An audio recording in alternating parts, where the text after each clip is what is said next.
stuck here. The cops won't bother me.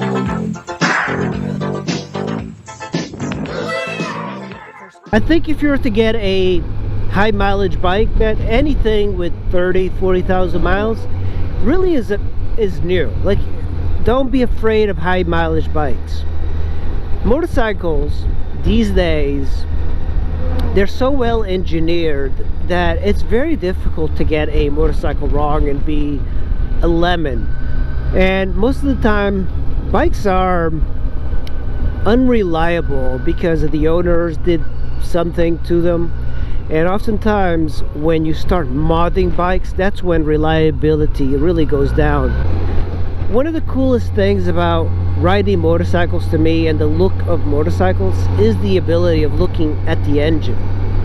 When you look at the engine, you see exactly what it is, and I kind of like the aesthetic of having an engine exposed. I also like the aesthetic of the naked bike, and also plastic, you know, it's just plastic. I prefer the naked style or the ADV style.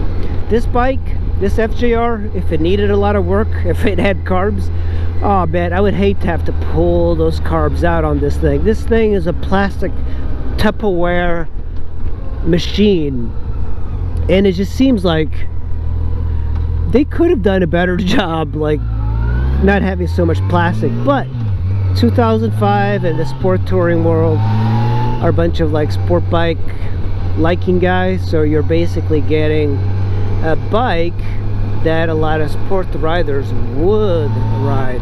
Now, I would shy away from BMWs with high mileage, Ducatis with high mileage, even Triumphs with high mileage. It's so first of all, if you're a new rider, you're getting a high mileage Ducati, whatever, German, you're going to be paying a whole lot more to maintain it, and parts are a lot more expensive. And in my area, there's only a few Ducati and BMW dealers and Triumph dealers. So, but of those three, Triumph, Ducati, BMW, I found that Triumph is more reliable than those others, and they sound really cool. But Ducati, of course, sounds way cooler. And then you get to tell your friends that you have a Ducati, which is kind of like what a lot of Ducati owners like. They just like to tell people.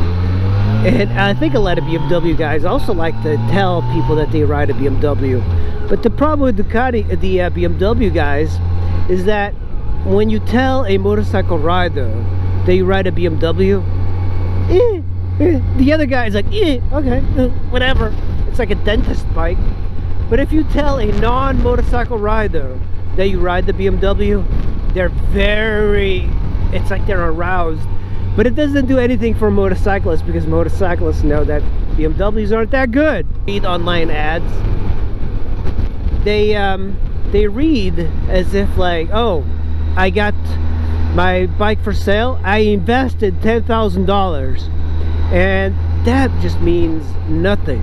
Look, people put mods on their bikes. Some are practical, some are aesthetic, but the thing is, you're not going to get your money's worth when you sell it.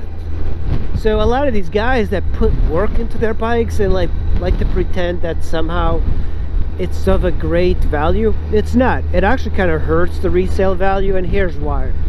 When you get a motorcycle, what people want is an empty canvas. They want to be able to buy their own stuff and install it.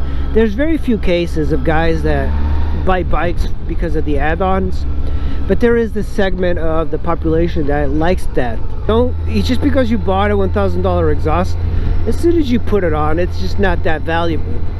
So the way to go about it, and I hate doing this, but when I sell my bikes, I do like to pull off all the individual parts and sell them individually, because you'll get more of your money's worth out of it, instead of like trying to convince yourself that somehow your motorcycle or car, because you have these parts, is more valuable. It's an unrealistic expectation to have. The one thing that I would buy would be, I bought a center stand for the V-Strom. I had Givi racks that I bought. I had like heated grips. Those things I can see the value because they make riding much more comfortable, much easier. It's much more practical to have those things in the bike. But an exhaust, you're not going to get a lot out of it unless you just like the sound, because the performance gains are not that great. And even though you might increase it by 10-15 horsepower, when you ride a lot, put a lot of miles on the bike, you're going to lose performance. That's just what happens with the engine when it wears out. Kind of stuck here. The cops won't bother me.